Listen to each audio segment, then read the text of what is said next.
This is a message to the government, expressing what's exactly on the people's mind.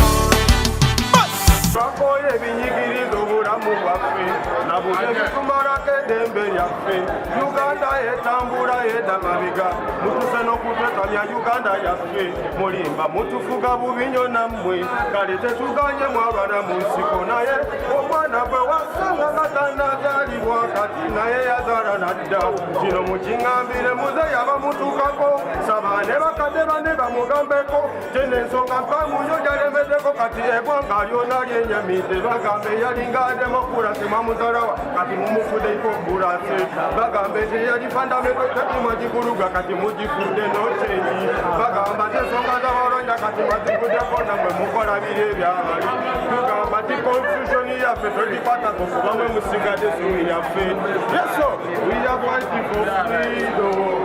Yeah, man. We are fighting for freedom. Amazime yalinga demokrasi bagivuluga kati yafuuka na hypocrisy. Amazime yali fundamental change bagizaala wakati bagifudde no change. Amazima ensonga ez'abalwanya kati bazibukako nabo bakola biri ebyabali. Tubasaba nti constitution yaffe temugikwatako kubamwe musigadde essuubi lyaffe. Remember that.